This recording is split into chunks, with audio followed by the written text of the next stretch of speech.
mas eles usam na numeração corrida. E eu digo isso porque, pelo menos nos últimos anos do Império Otomano, quando a perseguição aos cristãos no Oriente se acirrou, né, fora dos limites de Constantinopla, o czar mandou uma delegação russa, não só de padres, mas de exército também, para proteger os cristãos no norte da Síria e no norte do Líbano. Eu acho que eu já comentei isso, né? Que até meu pai, né, sabia algumas orações em russo, alguns cantos em russo e tudo mais, por causa disso. Então é provável que essa influência, né, na nomeação dos tons, né, para o árabe tenha vindo, né, da igreja russa. Ok, então vou pedir para que Dom Ambrósio dê início às orações, por favor. Vamos lá. Bendito é o nosso Deus em todo o tempo, agora e sempre, pelos séculos dos séculos. Amém. Em celestial Consolador, Espírito de verdade, tu que estás presente em tudo e que tudo preenches. Tesouro de bens e doador da vida, vem habita em nós. Purifica-nos de toda impureza e salva bondoso as nossas almas. Santo Deus, Santo Poderoso, Santo Imortal, tem piedade de nós. Santo Deus, Santo Poderoso, Santo Imortal, tem piedade de nós. Santo Deus, Santo Poderoso, Santo Imortal, tem piedade de nós. Glória ao Pai, ao Filho e ao Espírito Santo, agora sempre, pelos séculos dos séculos. Amém. Santíssima Trindade, tem piedade de nós. Senhor, purifique-nos dos nossos pecados. Mestre, perdoa as nossas iniquidades. Santo, observe e cura as nossas enfermidades por teu nome, visita-nos. Kyrie eleison, Kyrie eleison, Kyrie eleison. Glória ao Pai, ao Filho e ao Espírito Santo, agora sempre, pelos séculos dos séculos. Amém. Pai nosso que estás no céu, santificado seja o teu nome. Venha a nós o teu reino, seja feita a tua vontade, assim na terra como no céu. O pão nosso substancial dá-nos hoje. Perdoa as nossas dívidas, assim como nós perdoamos aos nossos devedores. Não nos deixes cair em tentação, mas livra-nos do mal. Pois teu é o reino, o poder e a glória, Pai, Filho e Espírito Santo, agora e sempre, pelos séculos dos séculos. Amém. Kyrie Amém. eleison, Kyrie eleison, Kyrie eleison. Senhor nosso Deus, tu que habitas na inacessível claridade, fonte de ciência e saber, que ensinaste a sabedoria a Salomão, e que pela descida do Santíssimo Espírito fizeste de simples pescadores apóstolos e doutores, os pregadores do teu evangelho. Tu, Senhor, que disseste a luz para brilhar nas trevas, faz luzir nos corações daqueles que ensinam e aprendem neste lugar o conhecimento da tua verdade e da tua eterna claridade. Concede-lhes um espírito de sabedoria, um espírito de inteligência, e ilumina os olhos de suas almas para lhes fazer conhecer e realizar a tua vontade. Faça os filhos da luz, produzindo frutos em toda boa obra de bem e fazendo-os crescer graças à sabedoria do alto. Pela intercessão da Santíssima Teotocos, a dos santos gloriosos e ilustres apóstolos, a dos grandes hierarcas e doutores universais, Basílio Grande, Gregório Teólogo e João Crisóstomo, e a de todos os santos. Pois tu és a fonte do saber e da sabedoria, e nós te rendemos glória, assim como ao teu Pai sem princípio, e ao teu Santíssimo, bom e vivificante Espírito, agora e sempre pelos séculos dos séculos. Amém. Amém. Espolete déspota. Muito bem, bom dia, pessoal. Bom dia a todos novamente. Mais uma grande satisfação, né, de ter um encontro aqui com vocês. Deixa eu ligar a câmera, né?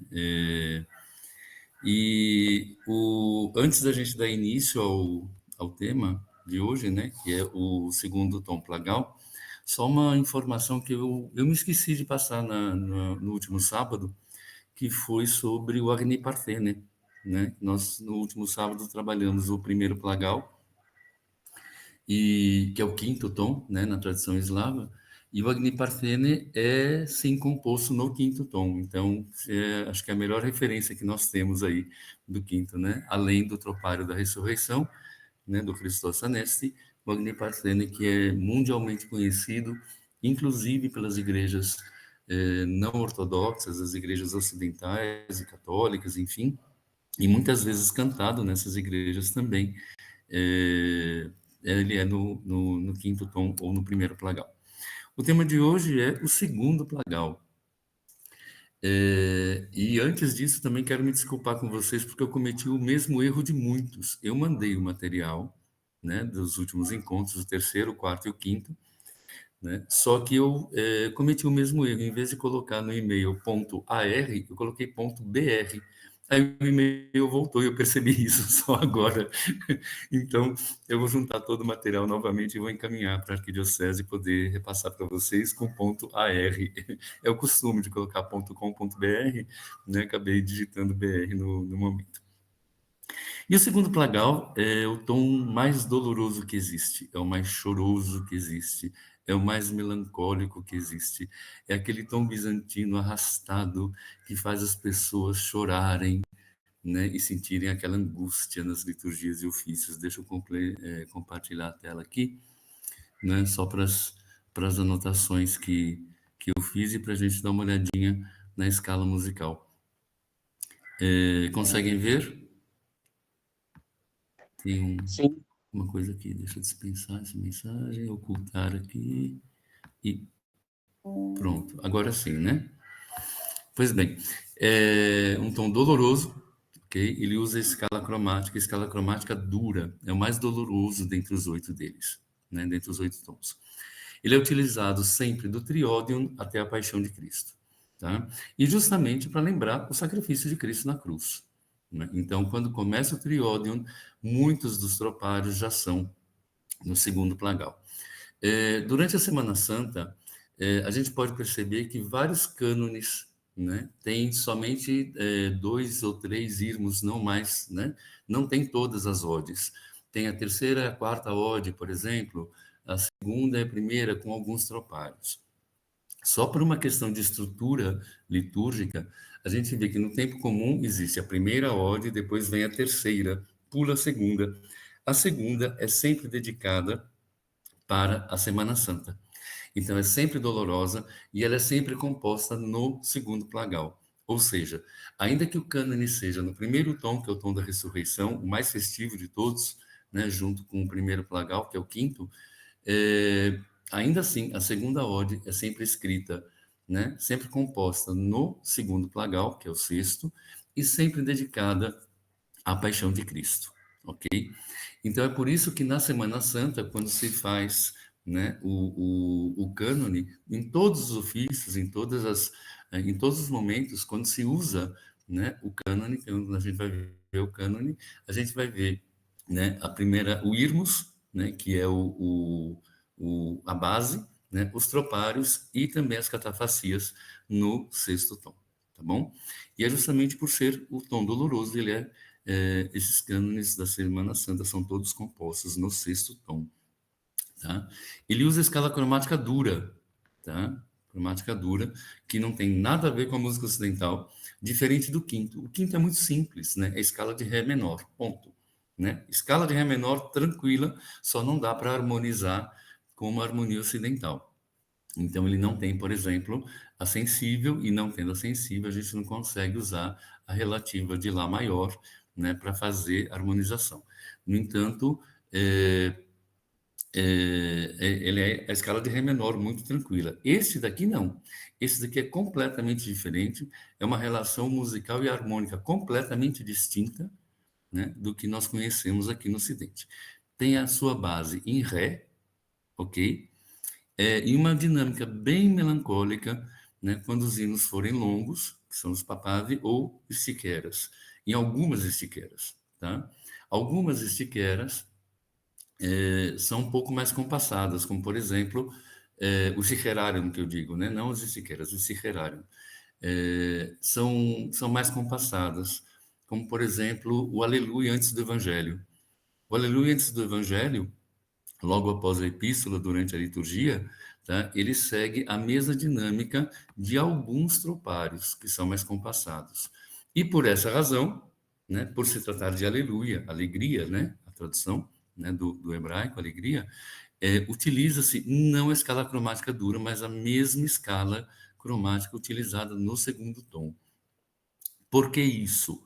A única explicação que existe para isso é no sentido de que alguns hinos, alguns tropários, alguns cantos são sim dolorosos, mas eles não são, mas eles lembram em algum momento a ressurreição. Então, por lembrarem em algum momento a ressurreição, utiliza-se uma escala cromática menos pesada. Então, a ideia é a gente lembra da ressurreição, mas para lembrar da ressurreição é necessário lembrar da dor, é necessário lembrar do sacrifício de Cristo. Então, por essa razão que se usa em alguns pequenos, algumas exceções, tá, a escala do segundo tom, que é doloroso, mas ao mesmo tempo ele é um pouco mais contemplativo. Ele é muito menos doloroso, né, o segundo, do que o seu plagal. Tá? Agora, os hinos longos são sempre na escala cromática dura, sempre. Tá? E aqui a gente apresenta a escala. Tá? Mi, Fá, Sol, Lá, Si, Do, Ré. Uma coisa muito estranha, né? Mi, Fá, Sol. E aqui eu estou aproximando, evidentemente. Tá? Esse Mi bemol é um pouco mais grave, esse Fá é um pouquinho mais agudo, esse Si bemol é um pouquinho mais grave, e esse Dó sustenido é um pouquinho mais agudo. Mas ele causa menos prejuízo, né? Essa aproximação no sexto causa menos prejuízo do que a aproximação que a gente faz no primeiro, por exemplo, né? Que é da escala diatônica. Então, mi, pá, vô, ré, si, que, sol, mi, pá, né? De ré a ré, né? Com as notas originais bizantinas. Nós temos aqui, por exemplo, nessa parte de baixo, a epífima, né, que é sempre esta. E eu ainda coloquei o baixo, tá? Coloquei o baixo aqui, que é justamente o whistling. Né? O baixo faz... Né, para evitar o choque, né? Porque senão fica aquela relação, né, de trítono, né, que não é de trítono, na verdade, isso aqui é uma segunda menor, né, e ainda assim seria extremamente agressiva aos ouvidos. Então costuma-se fazer e o baixo vai para o aí ele volta e esse é o primeiro doxa. Doxa.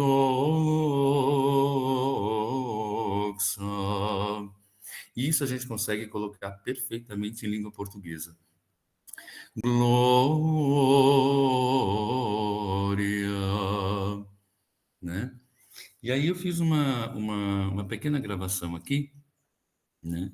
Agora cedo, portanto, ainda rouco, né? Da manhã, acredito que seja essa daqui. Não, não é a próxima. Como é que eu paro aqui? Oh, meu Deus do céu. Eu e minhas tecnologias. Né? Sou péssimo para isso, gente. Péssimo.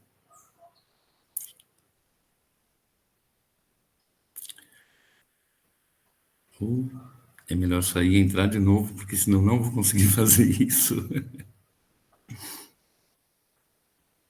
É esse daqui.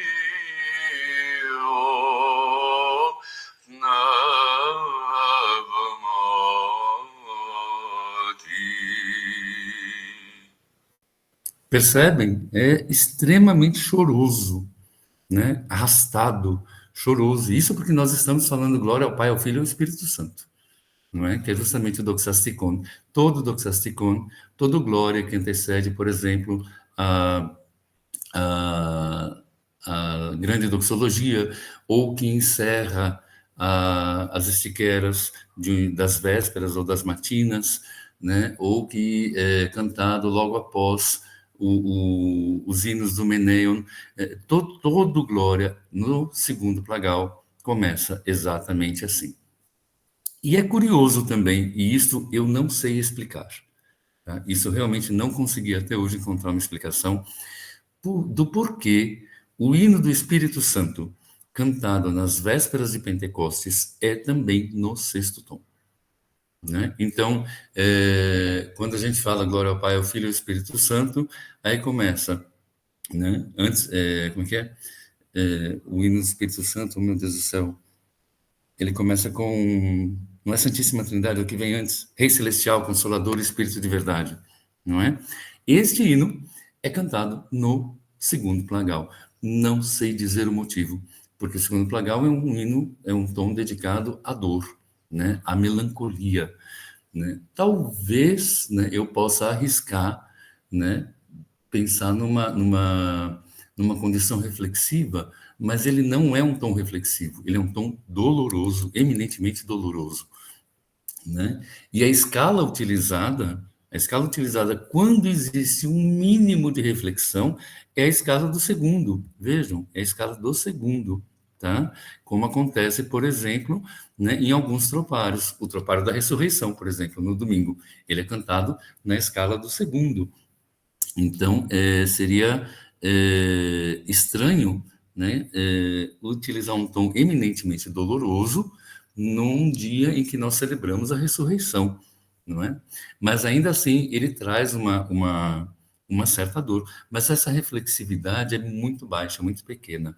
Agora, não sei dizer o porquê que nas vésperas de Pentecostes, né, o hino do Espírito Santo é cantado realmente no plagal segundo. Não tenho ideia, não consegui encontrar a resposta, mas ele é, né? E ele passeia, interessante, que ele difere dos outros tons, porque ele passeia pela escala inteira o tempo todo. Ele sobe e desce, e até sai, né? Ele vai para notas mais graves do que o Ré, e ele ultrapassa o Ré superior, não é? Então, ele começaria assim: Glória ao Pai, ao Filho, ao Espírito Santo, Santo, Rei Celestial, né? Ou seja, ele passa do Ré Consolador,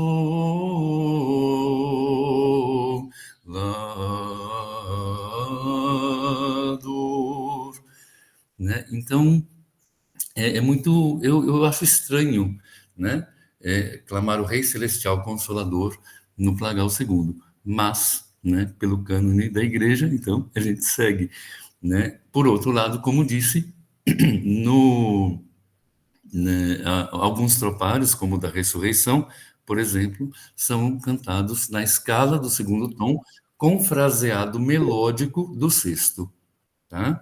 Usa-se a frase melódica do sexto e canta-se na escala do segundo. É o caso dessa adaptação muito rápida e muito superficial e muito primária que eu fiz, tá, da música original para o português. Os coros angélicos aparecerão no teu venerável sepulcro, e os guardas ficaram como mortos. Percebem? Né? Então, quando a gente escuta esse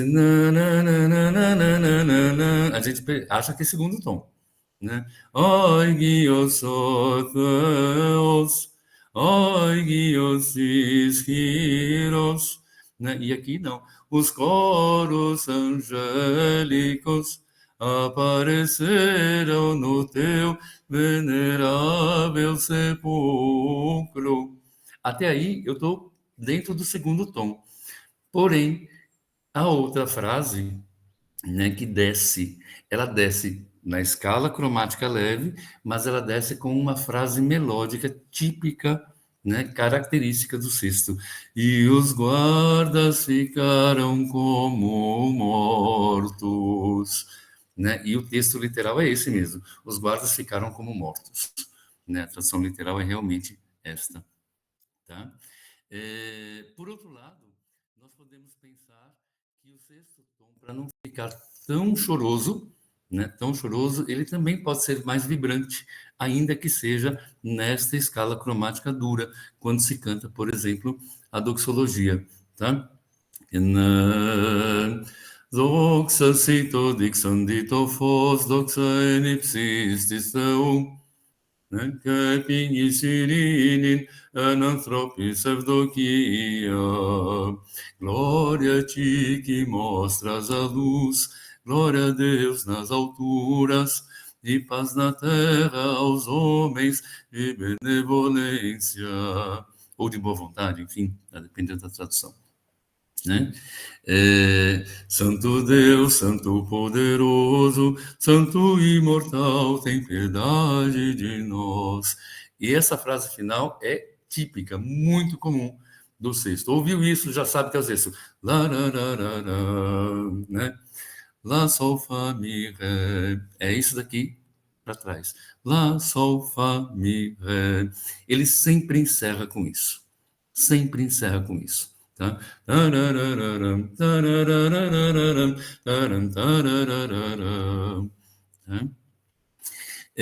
Eu vou deixar aqui para a gente ouvir uma.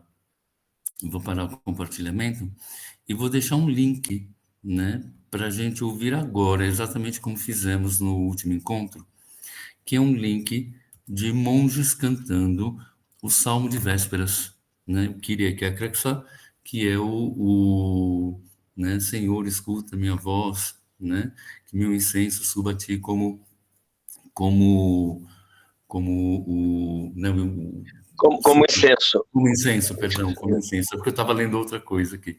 Né, também, Mateus, também é muito curioso, né, que o hino Alegra-se Betânia, né, que é o hino da procissão do Domingo de Ramos, também é cantado no segundo plagal. Não sei dizer por quê. Talvez, né, talvez porque esse seja o início da paixão, né, porque a partir da entrada triunfal de Cristo, né, nós temos aí o início, né, de toda a Semana da Paixão. Talvez seja por esse motivo, né? Mas o hino do Espírito Santo realmente me espantei quando vi. Eu vou, como nós fizemos na semana passada, esperar vocês ouvirem aqui, tá? É um vídeo curto de 1 minuto e 42 dos monges cantando, e assim que vocês terminarem de ouvir, por favor, alguém sinalize, coloque um joinha e tudo mais para que a gente volte a comentar aqui.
Ok.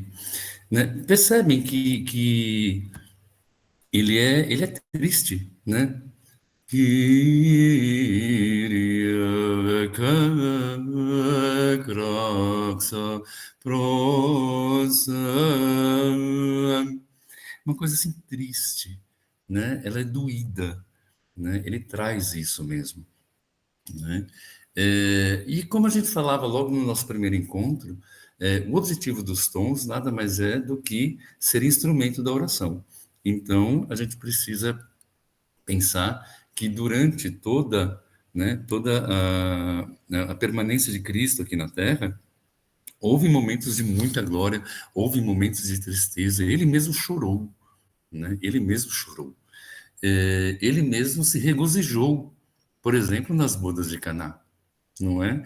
Então, e contou parábolas de festa, de regozijo, como o caso do filho pródigo, não é? Então, tem inúmeras passagens, né? Inúmeras passagens em que lembramos momentos tristes, momentos de espanto, né? De contemplação. A própria transfiguração fez com que os apóstolos caíssem por terra, porque não conseguiram contemplar tamanha beleza, né? Tamanha luz, né? Tamanha a luz incriada mesmo, né? Então, os tons têm essa finalidade, e não é à toa que a cada semana é um tom, justamente para que nós possamos nos lembrar semanalmente de cada momento, né? E, como a gente dizia também, ser ortodoxo não é simplesmente frequentar uma igreja de rito bizantino, ao contrário, né? É um estilo de vida. Então, a gente tem que pegar isso que a igreja nos dá para que possamos efetivamente trazer para as nossas vidas, né? É, então, assim, tem esses... tem um outro canto, né, que eu vou deixar aqui, mas vou passar novamente para o material de vocês. Esse é um pouco mais longo, de 3 minutos e meio, né? Só que este em árabe, né? Esse em árabe. E eu acho que ele representa o segundo plagal com uma perfeição incrível, tá? Ele é considerado um masterpiece. Esse é o Doxasticon, é o Glória, antes da grande doxologia das matinas de sábado, portanto, na sexta-feira da Paixão, tá? Vem as laudes, né? Vem as laudes, e em seguida as estiqueras das laudes, e em seguida Glória, né? Glória, agora e sempre, e aí começa a grande doxologia. Então, é justamente esse Glória, escrito em árabe, composto em árabe, na verdade. Ele não foi feita uma adaptação da melodia original, mas foi uma composição nova, inspirada na melodia original, e que é considerado no mundo do canto bizantino realmente um masterpiece, cantado pelo coro do Monte Líbano, tá certo? Que é um dos melhores coros, né, em árabe que existe. E eu não sei se vocês querem ouvir agora ou se querem ouvir depois. Se quiser ouvir agora, a gente espera. São quase 4 minutos, 3 minutos e meio. Você é que diz das disponibilidades, se temos A tempo ou minha, não. a minha sim, né? Quero saber da de Não, vocês. se, se, se temos tempo, ouvimos. Se não, passamos e depois ouvimos. Ok, então vamos ouvir agora? Vamos ouvir agora. Eu acho que vale a pena. Eu acho que vale a pena até para a gente poder ouvir num outro idioma, porque até agora nós estamos trabalhando somente com português e grego, né? Ouvir num outro idioma que já é orientalizado por natureza, cantando o tom mais orientalizado dos bizantinos, não é? E com um preciosismo musical incrível, incrível. Tá? São 3 minutos e meio. Quando terminar, por favor, alguém sinalize.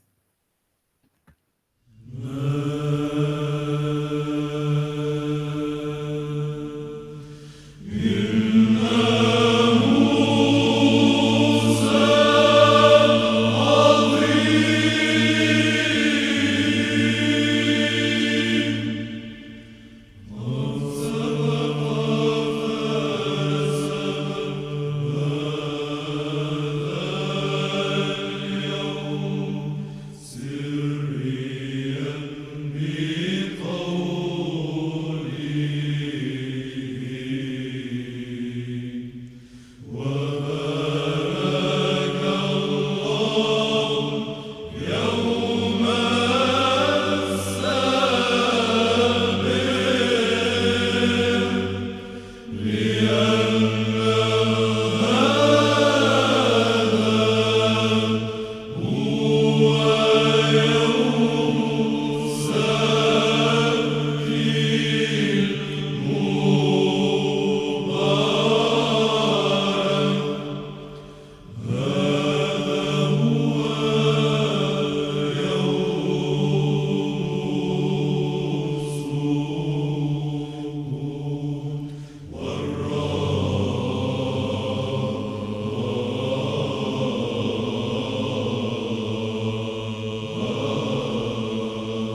Perceberam como ele é muito orientalizado, ele é dolorido, ele é choroso, apesar de, né, pegar notas muito agudas, apesar de usar, né, a escala na quinta superior, ele traz uma dor, né? Ele traz uma dor. E o final, repito, é sempre aquilo.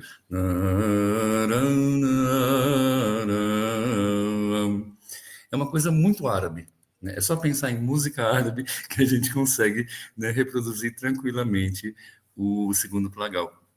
Eu me lembro, inclusive, Mateus até foi cantar num Trisagion, que na igreja eslava é chamada de Panihida, né, em que boa parte dos cantos são no segundo plagal, justamente por isso, né, pela dor da perda de um familiar ou de um amigo, enfim.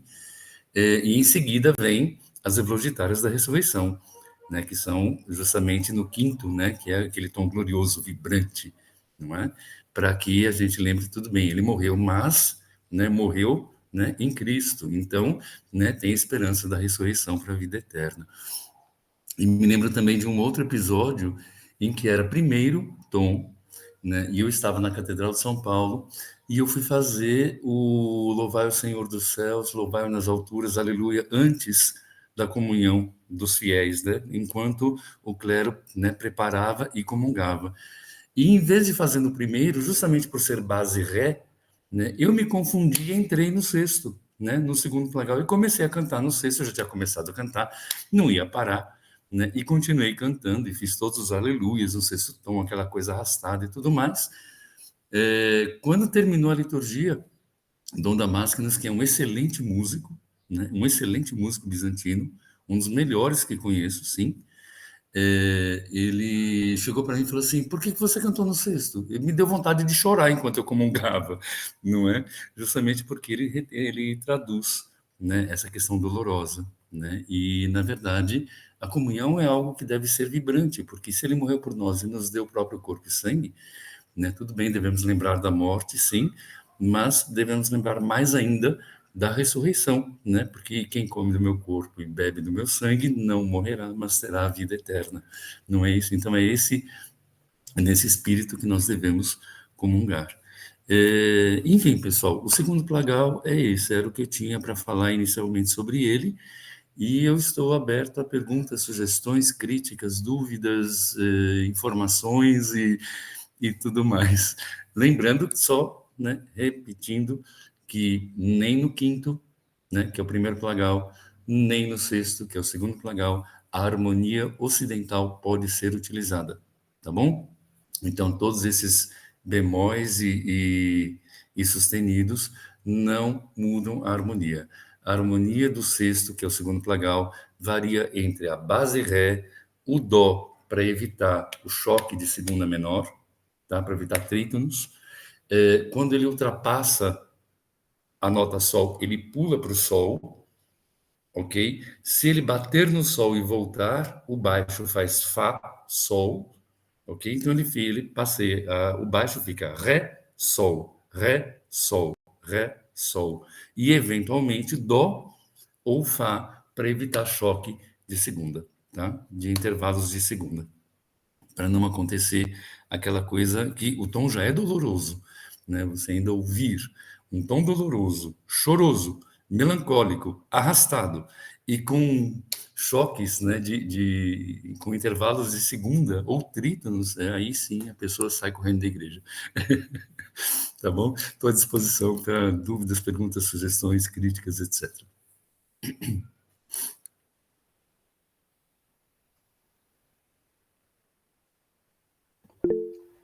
Pois não, Schrödinger. Oi, Salvas, tudo bem? Graças a Eu Deus. ia perguntar de novo qual é o hino que é cantado no sexto tom, na véspera de Pentecostes? O hino do Espírito Santo. Rei celestial, consolador, Espírito de verdade, tu que estás presente em tudo e que tudo preenches. Tesouro de bens e doador da vida. É o tropário mesmo. Né? No lugar Tropário. do glória, no lugar do glória, né? Canta-se o tropário. Né? Na verdade, o tropário é o glória. Né? Ele é glória e é o tropário do Espírito Santo. Então, e isso me Isso causa fez eu me muita perguntar. estranheza. Muita estranheza. Fez eu me perguntar se tinha alguma coisa a ver com esse serviço que tem. Eu não me recordo agora se nas vésperas de Pentecostes ou no domingo de Pentecostes, que tem umas orações De que joelhos, são né? as orações ajoelhadas. Eu É a não primeira sei. vez Eu não que se sei. ajoelha. Na verdade, são as vésperas, né? É costume, pelo menos nas igrejas bizantinas, celebrar a liturgia, tá? E, em seguida, né, já dar início às vésperas. Fazer a nona hora e já dar início às vésperas.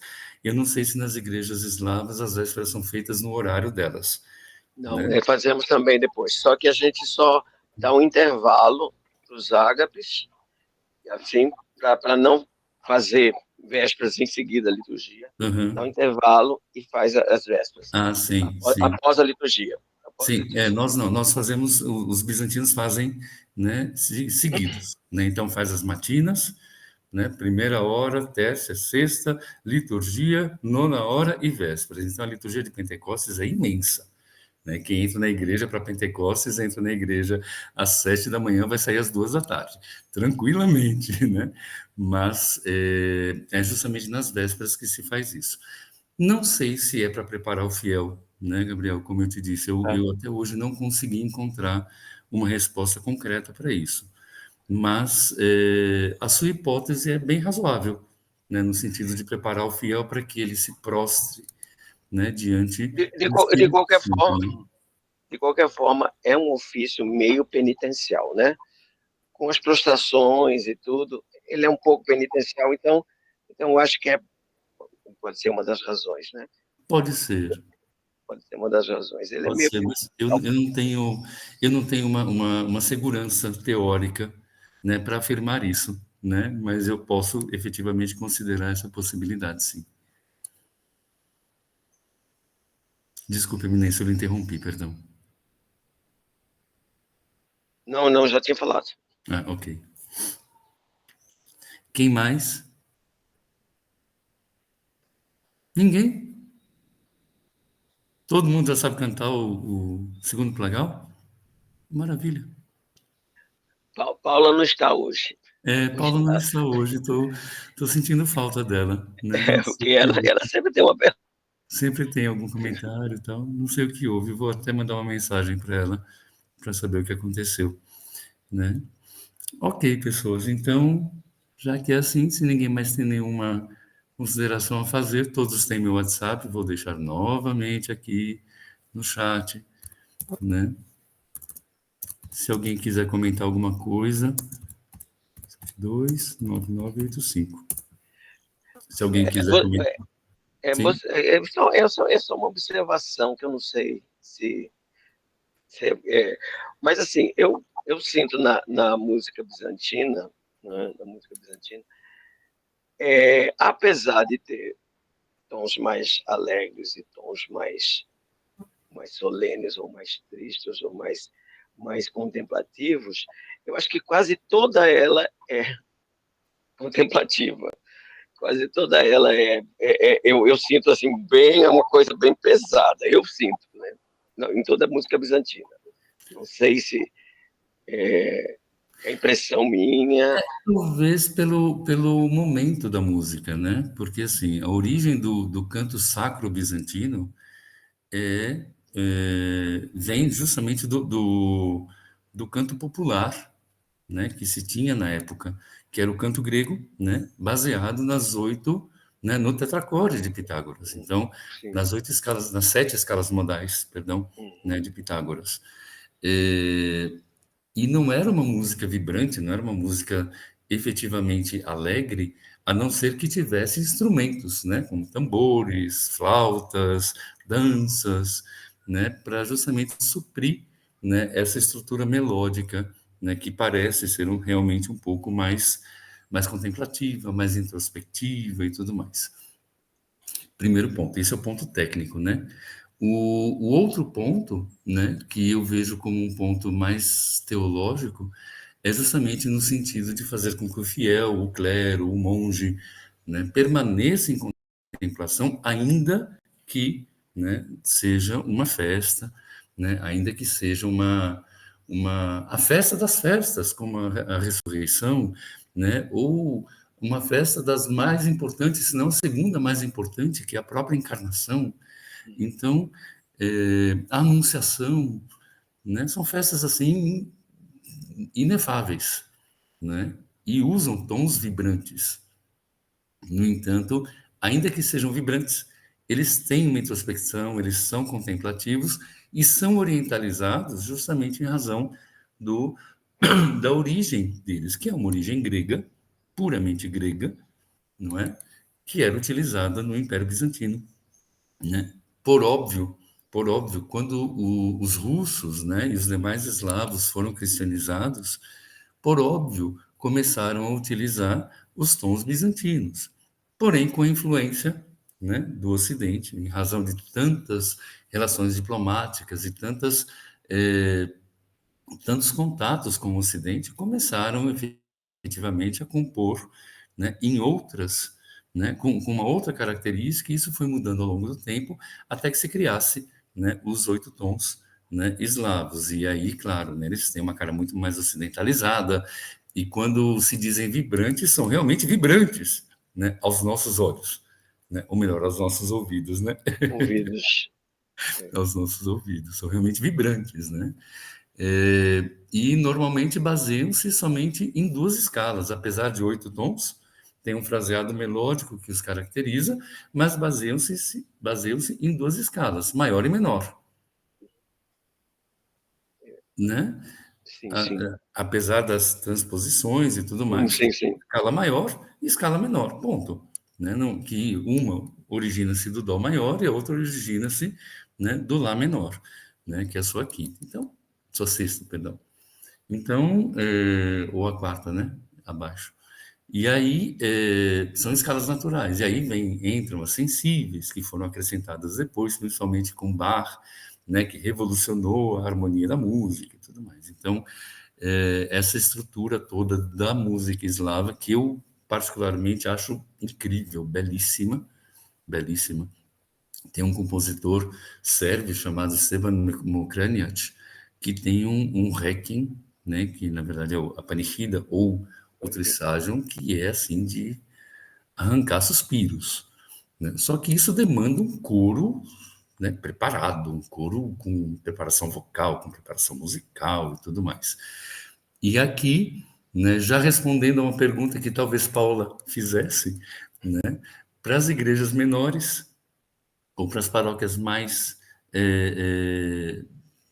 simples e com menos pessoas que tenham efetivamente uma, uma preparação musical, né, nesse nível, talvez alguns tons bizantinos sejam mais fáceis de serem cantados do que a melodia eslava, justamente pelo fato da melodia eslava passear por várias oitavas, né? Passeia por várias oitavas em vários momentos, e as melodias bizantinas costumam ser restritas, né? Entre a nota base e a quinta, a sexta no máximo, de vez em quando chega na oitava e volta, não é? Então, vocalmente falando, né, e sem um coro de verdade, talvez seja mais interessante, ou talvez seja interessante considerar a possibilidade de se utilizar o canto bizantino, né, em algumas igrejas, em algumas paróquias que sejam menores.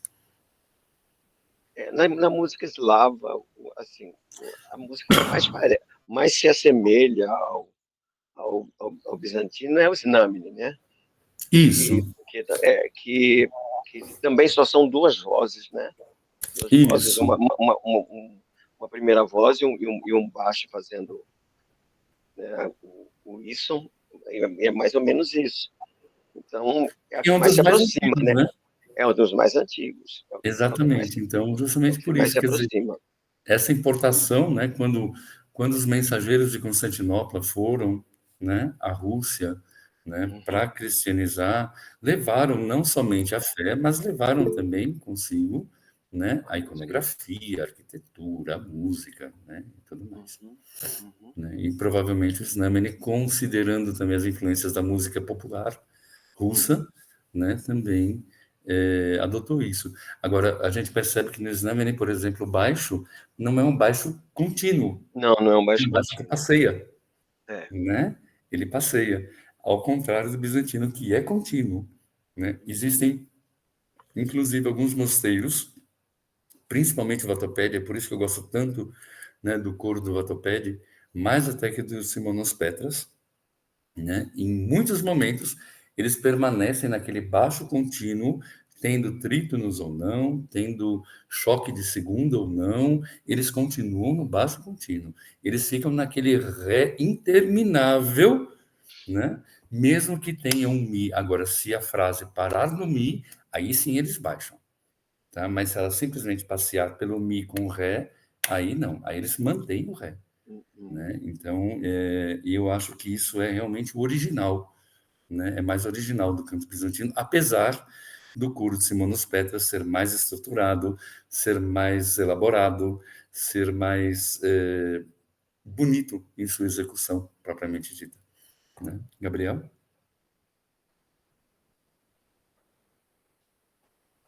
Gabriel levanta. Ah, não, Rafael, perdão. Foi Rafael. Eu confundi os Opa, anjos. Confundi os bom anjos. dia. Bom dia. Bom, eu sou novo aqui, mas assim, Seja muito talvez bem-vindo. Opa, obrigado. Talvez a minha pergunta seja um pouco boba, mas assim, é só um paralelo. Existe alguma comparação ou um paralelo mesmo que a gente possa fazer com o canto gregoriano católico, né, em relação ao bizantino? Existe. Nós falamos disso no primeiro encontro, né? Como você está Uhum. chegando agora, Ah, né? sim. Existe. Na verdade, o canto gregoriano nada mais é do que um canto que se originou do canto de Bizâncio, Uhum, né? A origem dele é bizantina. Eu, inclusive, indiquei o trabalho de Marcel Perret, tá? Vou deixar aqui no chat para você. uhum, Marcel Perret, tá? Que é um grande musicólogo francês que trabalha com canto gregoriano e ele busca a sonoridade mais original possível, né? Especialmente dentro do mosteiro de Solesme, né? No sul da França. E você ouve alguns melismas, algumas notas, né, orientalizadas, uhum, que, por consequência do tempo, por consequência da música popular ocidental, acabou sendo influenciado a ponto de manter intervalos maiores. Então, você não vai ouvir no canto gregoriano moderno, por exemplo, né? uhum, Você vai ouvir, por exemplo, né? Gloria in excelsis Deo, mesmo sendo, né, um tom menor. Gloria in excelsis Deo, uma uhum, coisa muito intervalada, muito maior, uhum, né? Mas no trabalho de Marcel Perret você consegue identificar alguns melismas orientalizados, né, de acordo com os neumas, né, que são aquelas anotações tidas sobre as partituras. Então ele conseguiu interpretar, né, que esses neumas indicavam alguns melismas a partir também, né, do estudo do canto bizantino, né? Vale a pena, realmente é um trabalho muito bonito, vale muito a pena, musicologicamente falando, para quem gosta de música de verdade, né? uhum. Eu sei que aqui todos gostam, senão não estaríamos aqui em pleno sábado de manhã, né? Certamente é um trabalho primoroso.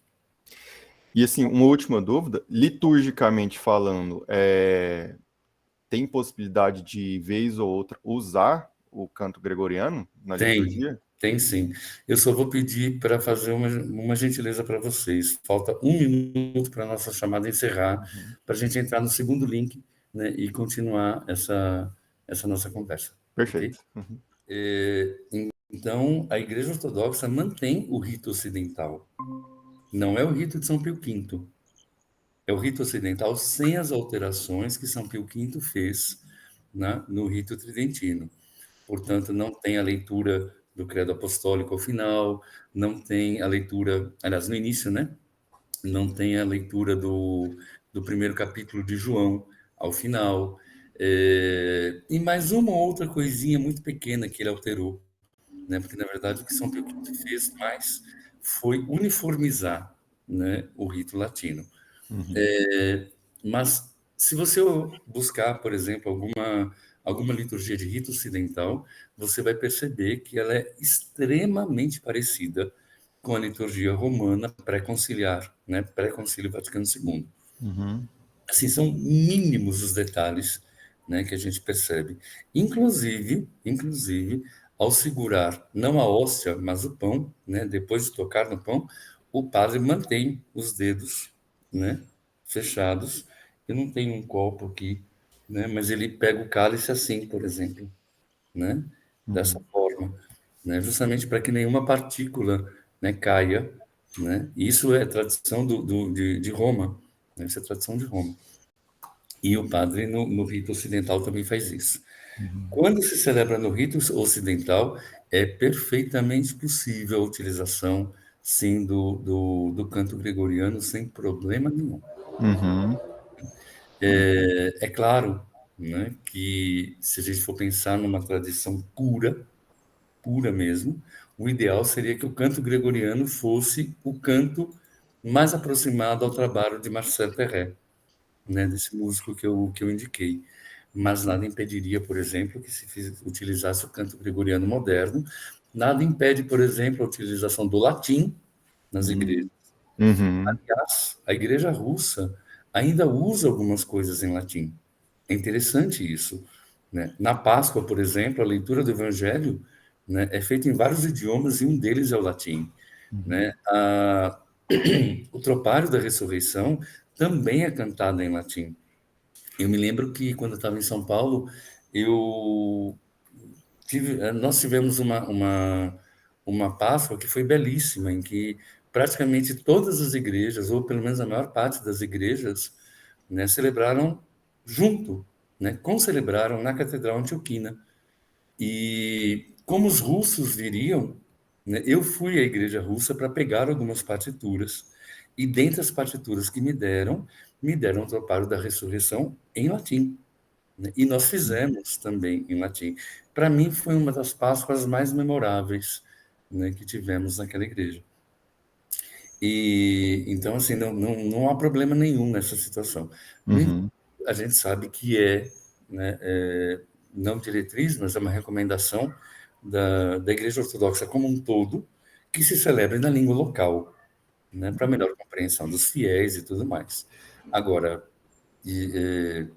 como é que eu vou traduzir, por exemplo, Kyrie eleison? Né? Eleison não significa só piedade, não significa só misericórdia, só acolhimento, é tudo isso e muito mais. Como é que eu vou traduzir o Here ninfe ninferte, né?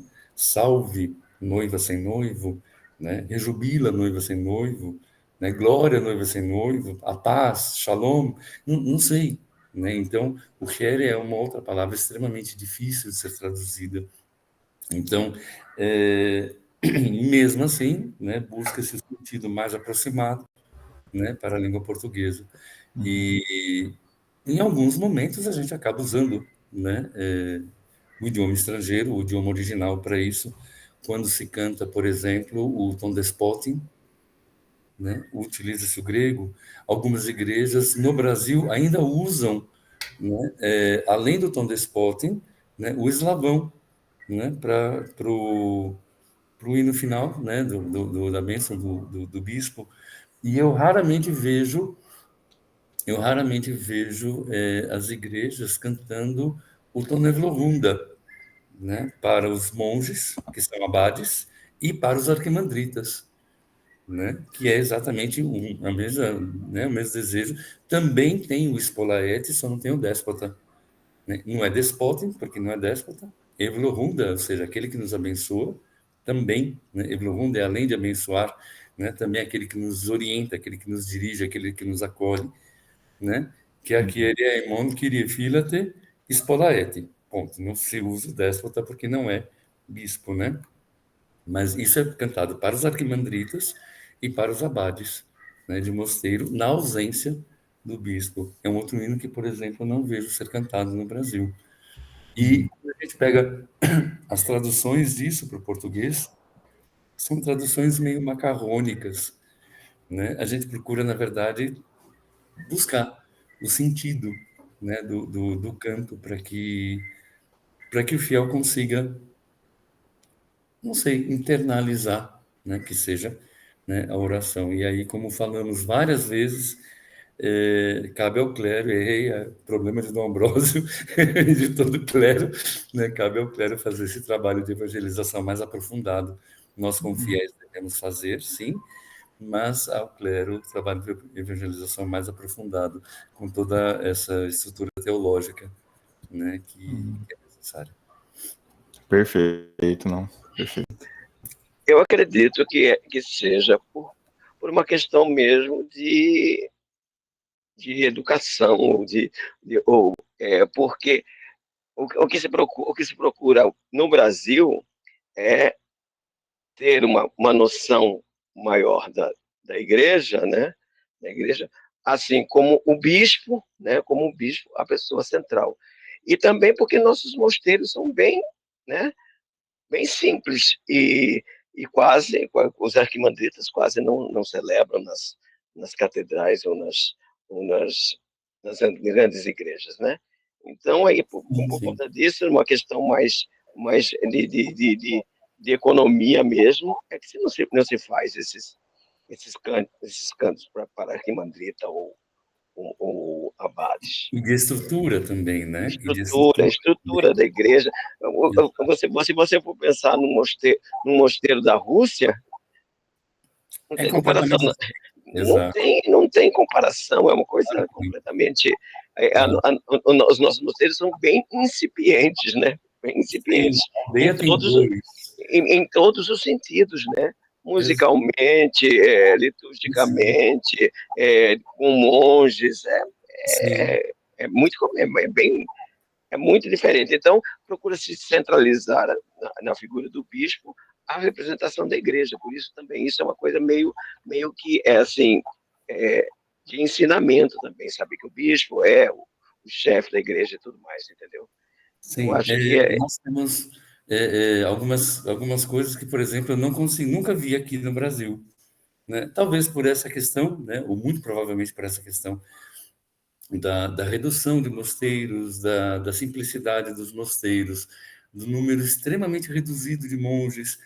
Por exemplo, nas súplicas, né, na grande litania, quando se lembra o bispo, tem que necessariamente celebrar o abade daquele mosteiro, né? E quando se lembra o bispo, o coro canta Spolaete Déspota. Quando se lembra o abade, o coro canta Spolaete. Quando o abade não celebra, né, ele está no trono do bispo, ele fica no trono do bispo e com o cetro e matia também, não é? O abade, que é o arquimandrita, quando o abade é um arquimandrita, ele usa a matia e usa o cetro e fica sentado no trono do bispo. E a abadesa também. A abadesa também fica, né? Ela usa o cetro, ela usa a matia, né? E as pessoas vão beijar a mão dela para pedir a bênção dela também. no eslavo isso muda um pouco, porque na realidade não existe um trono propriamente dito, né? Ah, sim, sim, Não sim. existe um trono propriamente dito, é um tablado que o bispo Isso, fica ali em pé. Quando o bispo saiu dali, eles tiram o tablado e pronto. isso. Né? Mas Então, não existe propriamente um trono, né? O único trono que existe realmente é o trono do Altíssimo, que é dentro do santuário. que é dentro do santuário. E que é o bispo somente que utiliza, né? Sim, Então, sim. na tradição eslava, existem assim, algumas diferenças também, né? Sim, sim, Algumas diferenças também que isso remete um pouco a essa economia, vamos sim, dizer assim, sim, essa sim. economia. No nosso caso, o trono é do lado de fora, né? No caso dos É, bizantinos, o trono é do lado de fora. Algumas igrejas bizantinas, por influência de igrejas eslavas, mantêm também um trono do lado de dentro, mas o bispo não se senta nele. hum, Coloca-se o ícone de Cristo. hum, Porque como é o trono do Altíssimo, então aquele é, trono é de Cristo, não é de ninguém. é. Nenhuma pessoa Na humana, realidade, em princípio, sim, né? Mas né? como é considerado que o bispo é o ícone de Cristo, né? Então, então o bispo se senta nessa cadeira, Sim, sim, dentro sim. A tradição dessa. é distinta, É, né? É distinta. uhum, Então, mas são meras tradições que não influenciam definitivamente nas questões de fé, de dogma, de hum, ordem, de união, de comunhão mesmo, né? Muito, Era só exemplificando um pouco a questão mesmo do Brasil, né? Que o Brasil é uma, na realidade, é, em termos mesmo de eclesiais, né? Em termos eclesiais, o Brasil é uma missão, né? Nós não temos uma igreja ortodoxa do Brasil, não, é uma missão, é uma né? É uma missão, missão, exato. é uma missão. Na verdade, Então, quer dizer, começou com os imigrantes, né? Uma igreja é, de é, imigração e tem se transformado cada dia mais, né, em uhum. missão. Isso vai demorar uns bons anos, No né? mínimo 100 anos, no mínimo. Antes de 100 anos, Eu, eu não vou estar mais aqui, com certeza. nem eu, ainda mais eu que fumo, né? É, É mas, é um trabalho de formiguinha, né? Já vi é, é, um cara de pau, que coisa horrorosa, né? Um cantor fumando, que coisa horrível. é, Sim, ok. vou me Quem mais? abster. Gabriel, você ligou a câmera? Quer falar alguma coisa? Eu queria fazer uma pergunta mais geral, assim, o meu irmão, ele tá visitando ele não é ortodoxo, né? Ele tá visitando uma igreja russa em Portugal, e as liturgias são todas em eslavônico, né? Uhum. Então, eu queria dar para ele um livro de orações ortodoxo em português, pelo menos, ou um livro assim que tenha a liturgia completa. Vocês têm alguma recomendação para dar? No Brasil, talvez existe já isso? Ou... Existe em português, existe uma versão da própria arquidiocese grega, no Eclésia, no site Eclésia você consegue encontrar em PDF. Existe uma versão da Igreja de Antioquia, aí você vai em catedralortodoxa.com, acho que é .com.br ou .org.br. Catedral, coloca no Google Catedral Ortodoxa de São Paulo. Uhum. Parece-me que a Igreja da Sérvia também tem alguma publicação nesse sentido, não sei se é oficial, né? E aí eu jogo a bola para Dom Ambrósio, que é o bispo, ele pode lhe dar uma indicação mais precisa. Bom, né, eu acho que qualquer uma dessas na realidade, é uma tradução, né? Então pode conter coisas não muito corretas ou não exatamente, né? A coisa, mas nós temos também uma tradução das orações e temos a liturgia em português, né? Temos a liturgia em português toda traduzida também, né? Quer dizer, que é a que nós utilizamos, é, e tendendo sempre para o rito eslavo, né? Embora seja a liturgia de São João Crisóstomo, a liturgia de São Basílio, são as mesmas liturgias, mas a tradição é eslava, né? A tradição é eslava. Então, nós pendemos muito para a tradição eslava. As outras tendem mais para a tradição, né? Mesmo bizantina, né? Tradição bizantina. Então aí escolher qual que se adapta melhor a coisa e ver. Nós temos tanto o livro de orações quanto a liturgia traduzida. Talvez no caso do irmão de Gabriel seja mais interessante a tradução eslava, porque ele está frequentando uma igreja russa, né? De toda sorte, no site do Eclésia, você vai encontrar várias traduções, inclusive algumas que foram feitas por uma junta de tradutores na Argentina, há um tempo atrás, né, com pessoas que conheciam muito bem o grego antigo, né, com igrejas de tradição eslava e igrejas de tradição bizantina, né? E aí você vai encontrar até algumas diferenças entre um livro e outro, né, por causa disso. Mas eu sei que você tem lá o livro das horas, tem lá o livro de matinas, tem um livro da própria liturgia, né, com tropários, com cânticos e tudo mais, né? Eu acho que pode ser interessante. Se você conversar comigo, eu coloco você em contato com o Antônio, da Igreja de Brasília, da Paróquia Grega de Brasília, tá? Que toda semana, aí você vai ter que fazer a adaptação, evidentemente, do calendário, né? Mas toda semana ele manda o folheto com todos os cânticos de matina e todos os próprios da liturgia, com também mandando a reflexão sobre isso. E a editora de São Savas, né, que é editora do Mosteiro de Aldeia, né, da Igreja da Sérvia, tem o prólogo de Ohrid, né, publicado. Então, dia a dia, existe aí a história, né, dos principais santos daquele dia, com as reflexões e meditações. Vale a pena dar uma olhada também na editora de São Savas, do Mosteiro de Aldeia. O Ambrósio levantou a mão. Eu tinha para dizer aqui também, as nossas traduções também foram feitas por um grupo também de um padre no Rio, né? Um padre grego, um padre russo, né? E junto com um polonês, né? Do diácono que sabe polonês e também com versões em francês, quer dizer, foi feita assim também uma tradução meio comparativa, né? Tinha grego, russo e russo, eslavão, polonês e francês. Eu sei, por exemplo, que o padre André, da Arquidiocese Grega, tem um trabalho belíssimo nesse sentido, e tem também o Father Alexander, que não é mais, depois foi feito bispo, né? Você Padre pode André de Father Florianópolis. Alexander no Google, ou Bishop Alexander, que traduziu muita coisa para o português, né? E serviu de base, né, para revisões de tradução e tudo mais. Coloca lá no Google Father Alexander que você vai encontrar muita coisa dele. Father Alexander tem bastante. E Dom Ambrósio, esse seu livro de orações, existe uma publicação dele? Não existe uma publicação.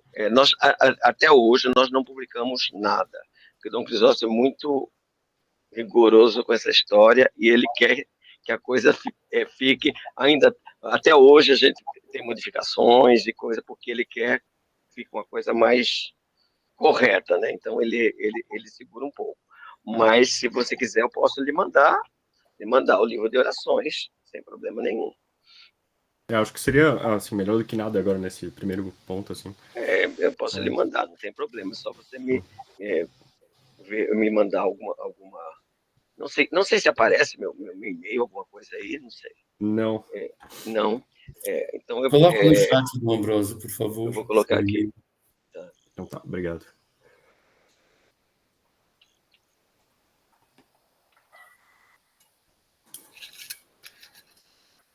Gabriel. Depois eu te escrevo, Savas, pelo WhatsApp para perguntar sobre essas... Poxa, isso é um O aqui a mais. Gabriel. Sobre essas...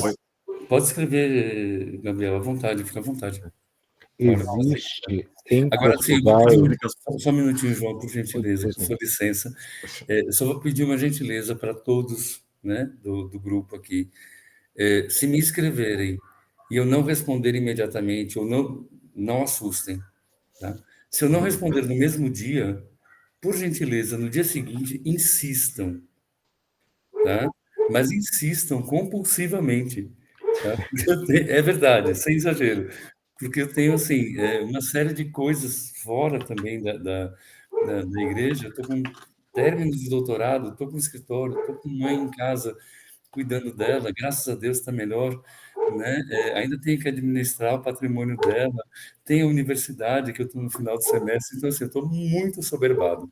Então, se eu não responder no mesmo dia, por gentileza, insistam, não se acanhem, insistam, ok?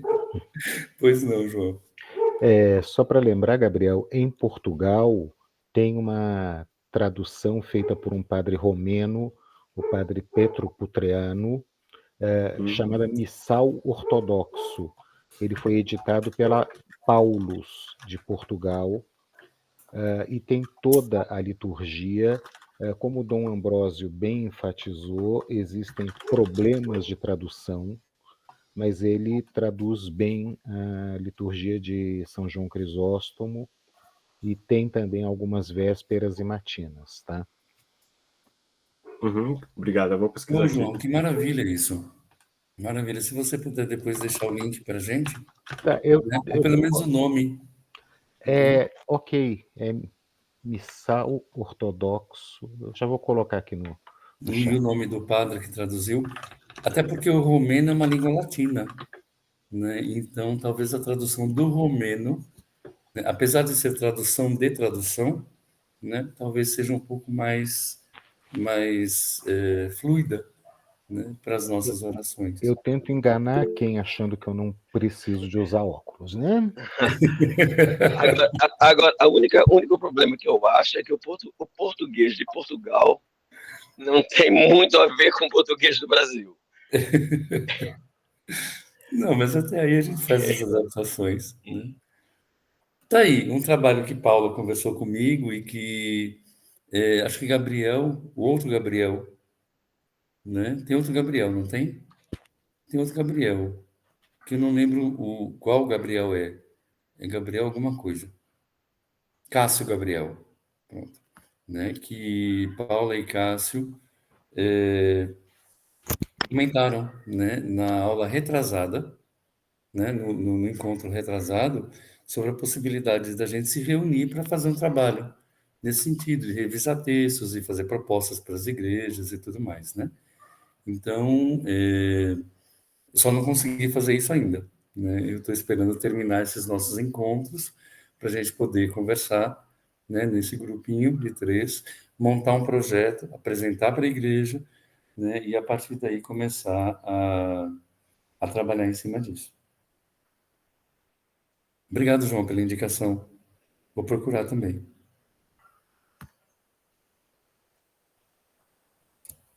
Pois bem, mais alguém?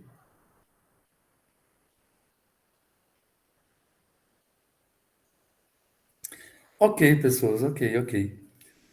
Então, se ninguém mais tem comentários, críticas, sugestões a fazer, eu agradeço imensamente o nosso encontro de hoje. E lembrando que no próximo sábado, né, com fé em Deus, estaremos presentes todos para estudar o tom grave, né? Ou o 7º tom, segundo a tradição eslava, né? O tom grave. Tom grave é a escala natural diatônica de si a si, né? É uma loucura. É uma loucura. Dom Ambrósio, que conhece e gosta de música ocidental, vai ficar de olhos arregalados quando ouvir. Ok? Não vou dar spoiler, o único spoiler que dei já foi esse, pronto. É uma loucura, porque ele tem também variações na escala de Fá maior, né? É interessante isso, né? Porque de Si para Fá você tem aí, né, um intervalo justo, mas é uma loucura, é uma loucura. É extremamente difícil de ser cantado, extremamente difícil de ser cantado. O segundo plagal é muito fácil de ser cantado perto do tom grave, que é o 7º. E, João, pois não?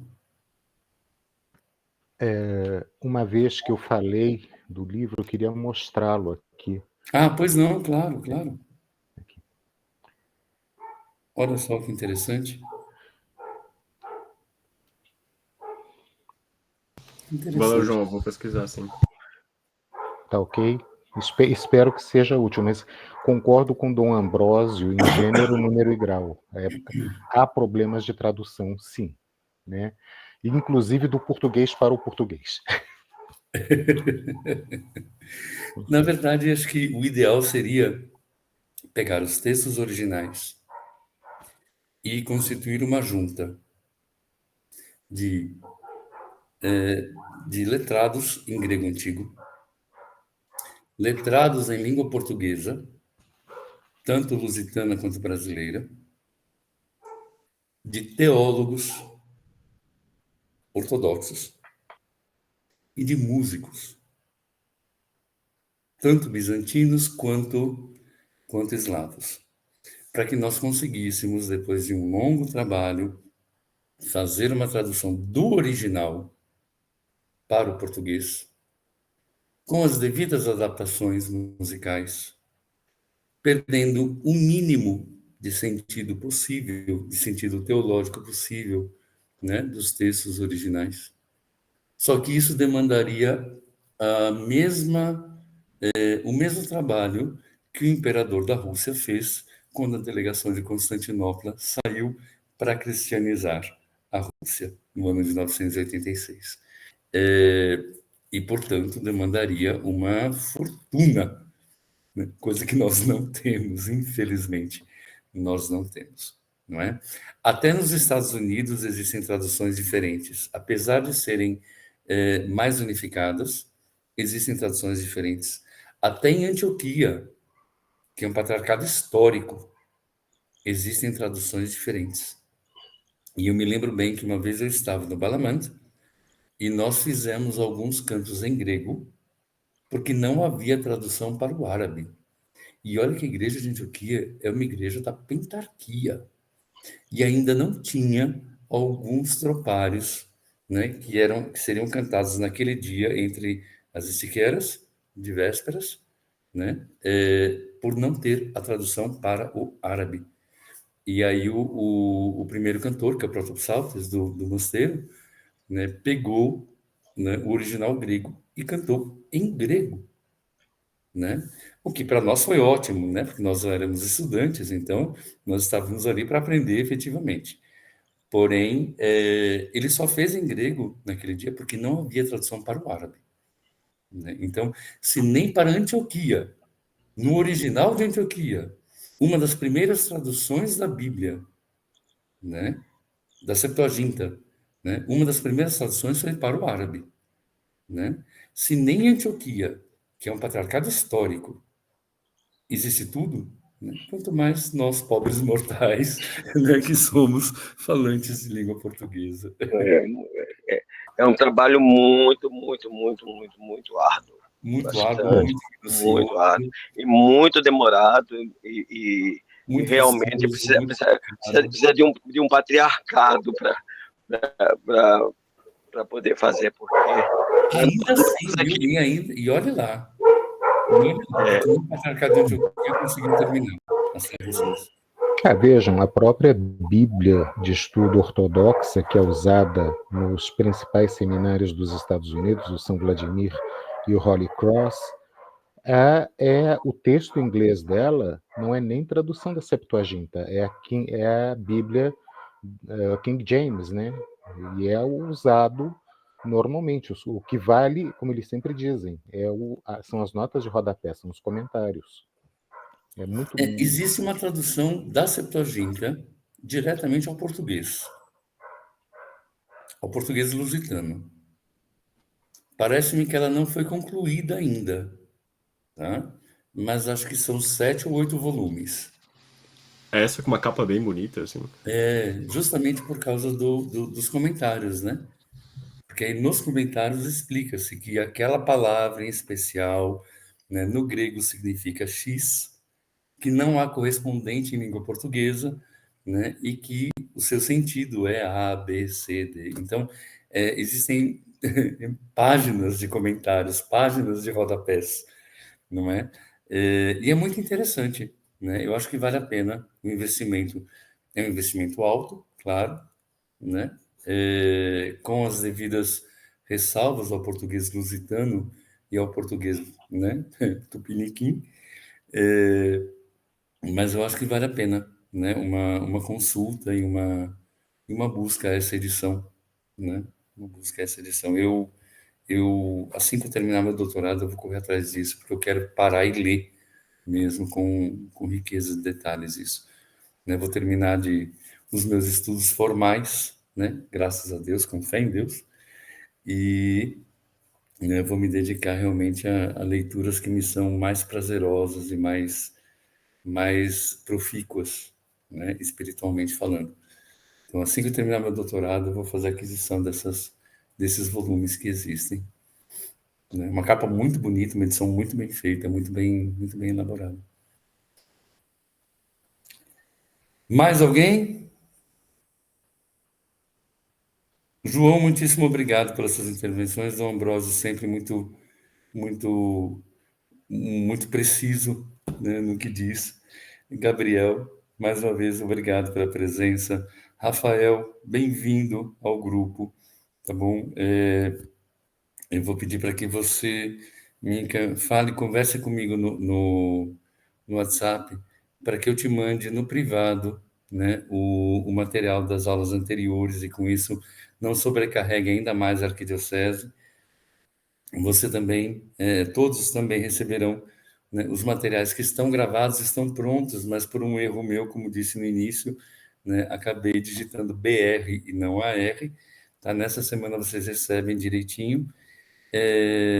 O padre Dimitri não está hoje, quem está na gerência é a filha dele, e eu agradeço, né, em português e em espanhol, graças, e peço para que Dom Ambrósio, por gentileza, faça as orações de encerramento. Com o microfone ligado, Dom Ambrósio, por favor. Não são orações privadas. Erros de gente que não sabe mexer no computador. Não são orações privadas. Bendito é nosso Deus em todo tempo, agora e sempre, pelos séculos dos séculos. Amém. A bênção do Senhor, na sua divina graça, no seu amor pelos homens, desça sobre vós em todo tempo, agora e sempre, pelos séculos dos séculos. Amém. Amém. Muitíssimo obrigado, Rafael. Passei aqui o WhatsApp como você pediu, já tinha passado, passei novamente. Ah, mas você tinha passado na outra sala, né? Foi isso, tá aí. Isso, obrigado, amigo. Eu que agradeço, tá? 75. Também tem o Telegram, uso muito pouco, só uso quando alguém fala comigo que eu vejo a notificação. Ok? Que Deus nos abençoe a todos. Mais uma vez, contem com minhas orações, esse miserável pecador. Conto com as orações de vocês e que sejamos todos lembrados nas orações dos santos. Só um minutinho. Um abraço grande. Beijo. Bom final de semana, pessoal. Bom final de semana. Bom final de semana a todos. Fiquem com Deus. Amém.